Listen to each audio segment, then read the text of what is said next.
be out there, she would be. Shortly before the show, Clark released this statement through the Fever's social media account saying that she's so excited for Indiana to host WNBA All-Star this weekend, and that she says she knows that this is going to be the best All-Star yet. But she does go on to say how incredibly sad and, quote, disappointed she will not be able to participate, adding, quote, "I have to rest my body. I'll still be at Gainbridge Fieldhouse for all of the action. I'm looking forward to helping Sandy coach our team." Adam Silver just watched the WNBA's biggest cash cow announce she's sitting out the All-Star Game. Again, the timing couldn't be worse. With the league's CBA talks on the brink and lockout rumors swirling, Clark's absence from the biggest weekend has NBA leadership on high alert. This isn't just a basketball setback anymore. It's a full-blown crisis. Do you think Silver's right to be worried about how the WNBA is managing its most valuable player at such a critical moment? Should he finally pull the trigger on firing Kathy Angelberg? Drop your thoughts in the comments.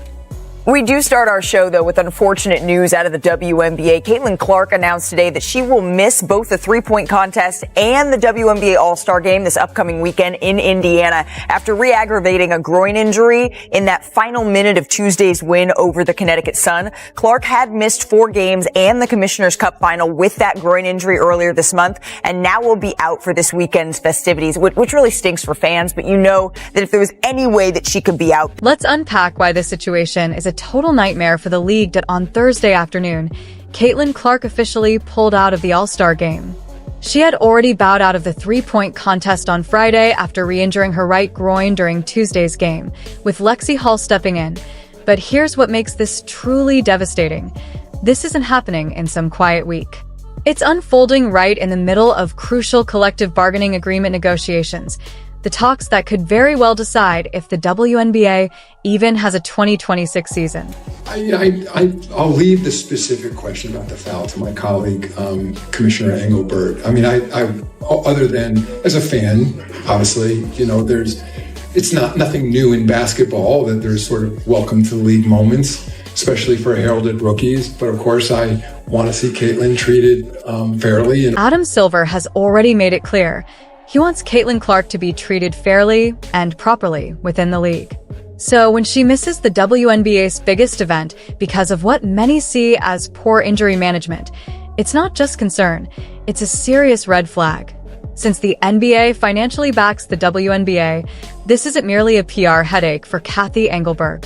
It's a direct warning from the highest level. Clark's injury couldn't have come at a worse time, and now it's time to hold those responsible accountable.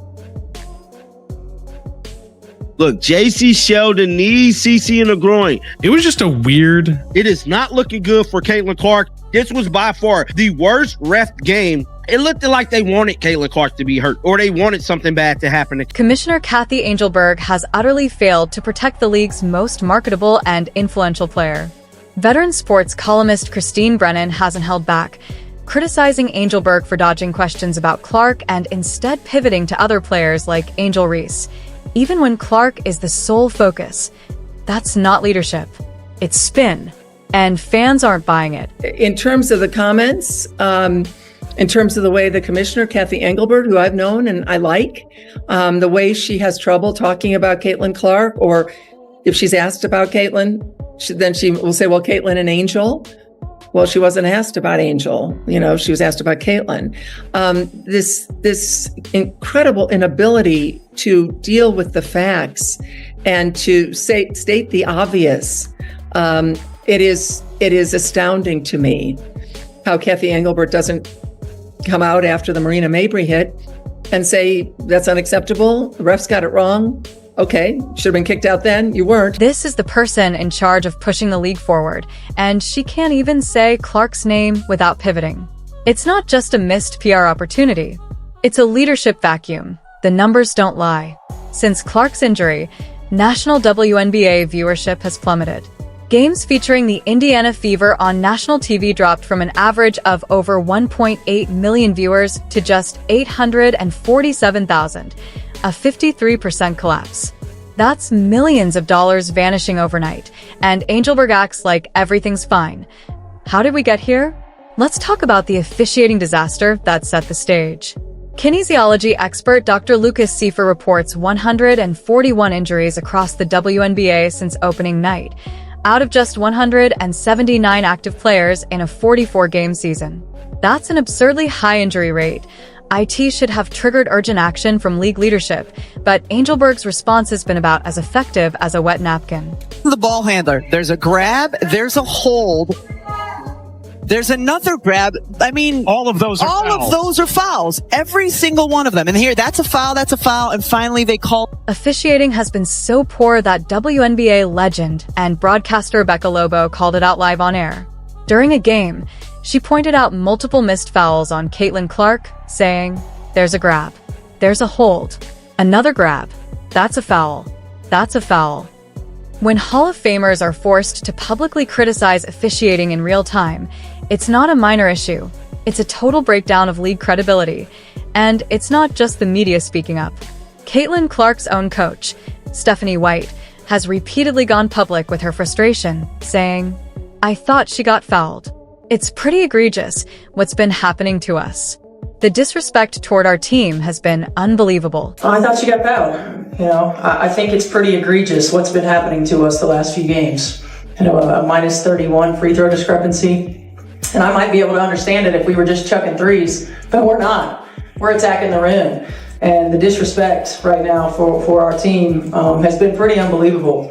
So it's disappointing. This isn't just a coach getting emotional. It's a coach calling out a systemic failure. And it didn't stop there. After Clark took repeated hits in a game against the Connecticut Sun, Stephanie White delivered a fiery post-game press conference, blasting the referees for losing control and criticizing the league's ongoing inaction. She didn't hold back, saying, "Everyone's improving except the officials." The game is fast now. Things are happening quickly. Everybody's getting better, except the officials.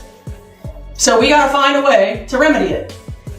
I mean, you've heard every coach talk about it, so I don't know what the answer is. In other words, this isn't a new problem. It's a known issue that's been ignored year after year under Cathy Angelberg's watch. While the league has grown in popularity and relevance, officiating has somehow gotten worse. That's unacceptable. The groin injury that's now sidelined Caitlin Clark for All-Star Weekend is a direct result of these failures: missed calls, unchecked physicality, and a total lack of league accountability.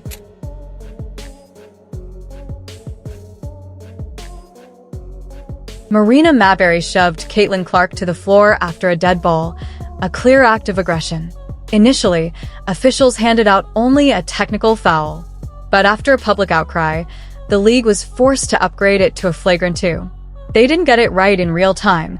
They only corrected the call after being humiliated publicly. Even Clark's brother, Colin, voiced his frustration on social media, blaming the officials for poor game control that directly led to his sister getting hurt. When family members speak out so publicly, it's not just emotion. It's a desperate plea to stop watching their loved one get injured due to complete officiating failure. Cathy Angelberg's response was completely dismissive. When asked about the growing criticism around officiating, she said, "It's interesting. No winning team ever complains about officiating. No losing team ever doesn't." That's not leadership. That's tone-deaf arrogance from someone out of touch with the seriousness of the issue. Yeah, and the one thing as a very long-term sports fan I know is that officiating and refereeing is always at the top of a fan's list, of the media's list. Obviously, we work hard on training. We work hard on consistency. Obviously, not every, they're humans.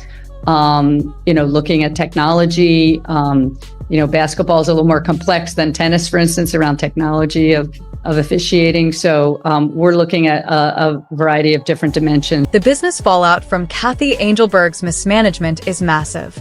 In 2024, 23 WNBA games surpassed 1 million viewers, with Caitlin Clark playing in all but 3 of them. You have to scroll down to the 15th most watched game to find one without the Indiana Fever. Clark is the league's ratings engine, and Angelberg still hasn't managed to protect her. The impact on revenue is staggering. ESPN's WNBA ratings soared 170%, from 454,000 to over 1.2 million average viewers. Ion saw a 133% increase compared to 2023, all because of Clark.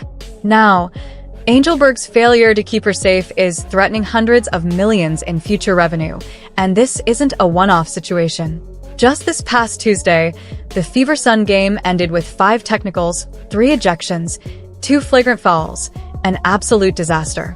Referees completely lost control. Why? Because they've been allowed to operate without real accountability or structure. Look at the betting market.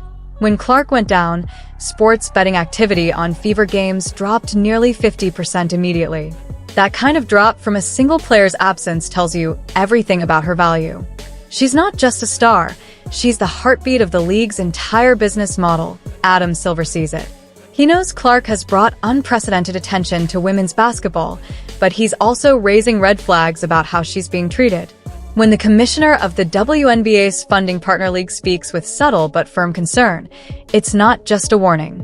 It's a final notice. Fix this. And this problem goes beyond Clark. Kelsey Plum recently snapped after constant non-calls, venting in a profanity-laced rant. I get fouled like that every possession. They just don't call anything. Officiating breakdowns are affecting multiple stars. Coaches and players are fed up. Calls are wildly inconsistent. What's a foul in the first quarter suddenly isn't in the fourth. One team gets called for something the other gets away with. That's not basketball. It's chaos in a jersey. The All-Star Weekend was supposed to be the WNBA's biggest celebration. Clark's image was everywhere, from the airport to billboards to the arena. The entire event was built around her.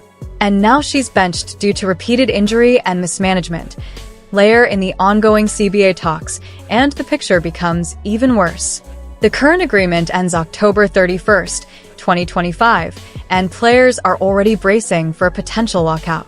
Labor tensions are peaking, and now the league's top player is sidelined during its biggest weekend. What makes this even more tragic is how avoidable it all was. Clark never missed a college game. She was the definition of durability. But under WNBA care, she's now missed multiple stretches. 5 games with a quad injury in May, another 5 with a groin strain in July.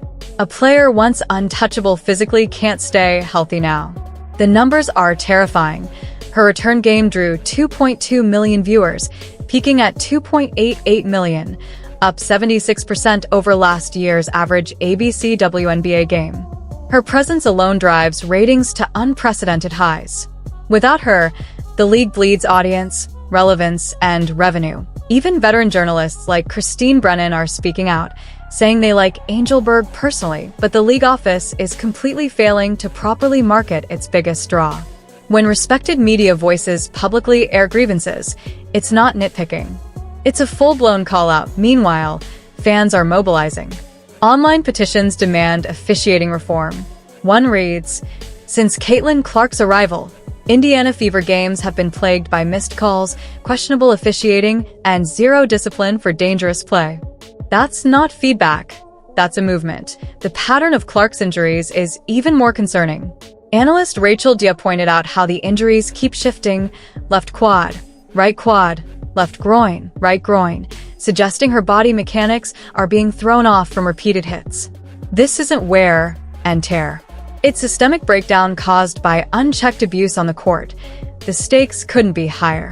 The top 10 WNBA games in viewership since 2002 all happened this year. All featured Caitlin Clark. Her importance to the league isn't debatable. It's historical. It's foundational. She's delivered record-breaking numbers, and now she's being broken by the very league she's saving. Silver's earlier comments about treating Clark fairly now carry heavier weight. This isn't just about player care, it's about billion-dollar consequences. The WNBA was projected to surpass $1 billion in revenue this year, mostly due to Clark's influence. Her well-being is no longer just a sports issue, it's a business emergency. The contrast is sharp. Clark gave the league a gold mine, 12.3 million viewers for her Iowa finale, 14.2 million for the Final Four.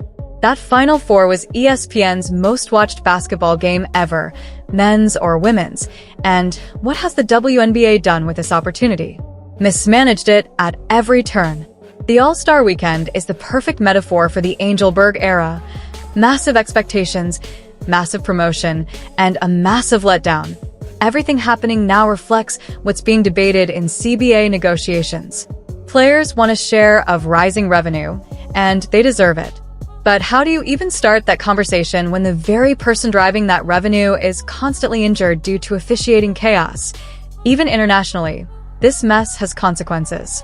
If Caitlin Clark can't stay healthy in the WNBA, overseas leagues start looking more attractive. The WNBA's growth is tied directly to her availability, and right now, Angelberg is putting all of it at risk. The worst part? All of this was avoidable. Better officiating, clearer leadership, stronger protection for stars. Instead, we have a broken system.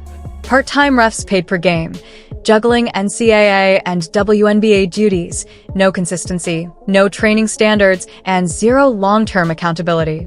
That structure is failing badly. The result? Your most important player just missed your biggest event in her home state because your refs couldn't do their job. Adam Silver's concern isn't a suggestion, it's a final warning. Fix the officiating. Protect your stars, or prepare to watch everything collapse.